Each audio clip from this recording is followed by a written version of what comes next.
Hi hello friends, ఎలా ఉన్నారు? బాగున్నారా? నేనైతే బాగున్నాను. మీరు కూడా బాగుండాలని మనస్ఫూర్తిగా అయితే కోరుకుంటున్నాను. అందరికీ శ్రీమాత్రే నమః.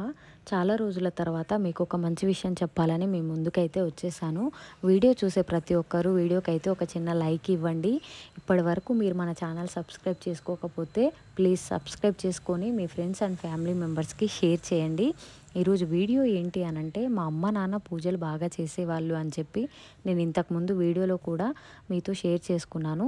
దానికి సంబంధించిన ఒక చిన్న సంఘటన నేను ఈరోజు మీతో చెప్పాలనుకుంటున్నాను. అదేంటి అనంటే, మా నాన్న మా ఊర్లో దేవాలయ కమిటీ అధ్యక్షుడిగా ఉన్నాడు ఒక 5 సంవత్సరాల వరకు. గుడిలో జరిగే ప్రతి కార్యక్రమం కూడా నాన్న దగ్గరుండి జరిపించేవాడు.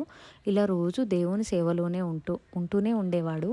అలా ఉంటున్నప్పుడు నేను నాన్న దగ్గరికి వెళ్ళి ఇలా అన్నాను, నాన్న ప్రతిరోజు దేవుడు సేవలు చేస్తున్నావు కదా, అసలు దేవుడు మనకి ఏం చేశాడని ఇలా దేవుడు సేవలు చేస్తున్నావు అని చెప్పి నేను నాన్నని అడిగాను. నాన్న నాకు చెప్పిన సమాధానం ఏంటి అనంటే, ఎంత ఎక్కువ భారం వేస్తే అంత ఎక్కువ రుణపడి ఉండాలి దేవుడికి అని అన్నాడు. అప్పుడు నేను అదేంటి నాన్న అని చెప్పి నాన్నని అడిగాను. నాన్న నాకు నీకు అర్థమయ్యే విధంగా చెప్తాను, దేవుడి మహిమేంటో తెలుసుకో అని చెప్పి నాన్న నాకు ఇలా చెప్పాడు. అదేంటి అనంటే, మాకు ఒక నిమ్మ తోట ఉండేది. ప్రతి ఆదివారం అన్నయ్య నేను తోటకు వెళ్ళి నిమ్మకాయలు అయితే కోసేవాళ్ళం.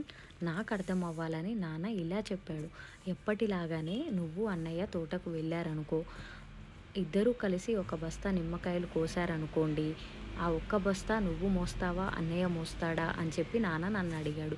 నేను చిన్నపిల్లని కదా, బస్తా నేను మోయలేదు, అన్నయ్య మోస్తాడు అని చెప్పి చెప్పాను. అప్పుడు నాన్న ఒక చిన్న చిరునవ్వు నవ్వి, ఎవరెంత బరువు మోయగలరో నీకే తెలిసినప్పుడు ఎవరెంత భారం భరించగలరో ఆ దేవుడికి తెలియదంటావా అన్నాడు. దేవుడిని నిందించడం మూర్ఖత్వం. మనం భరించగల భారమే దేవుడు మనకిస్తాడు. దేవుడు మనకిచ్చిన దానికి రుణపడి కృతజ్ఞతతో దేవునికి సేవ చేయాలి. అందుకే నాకు ఇచ్చిన దానికి నేను రుణపడి కృతజ్ఞతతో భగవంతుని సేవ చేస్తున్నాను అని చెప్పి నాన్న నాకు చెప్పాడు. నాకెందుకో ఈరోజు మీకు అది షేర్ చేసుకోవాలనిపించి చెప్పాను.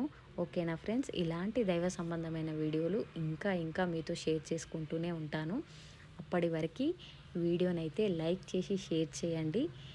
నెక్స్ట్ వీడియోతో మళ్ళీ కలుద్దాం. Bye friends.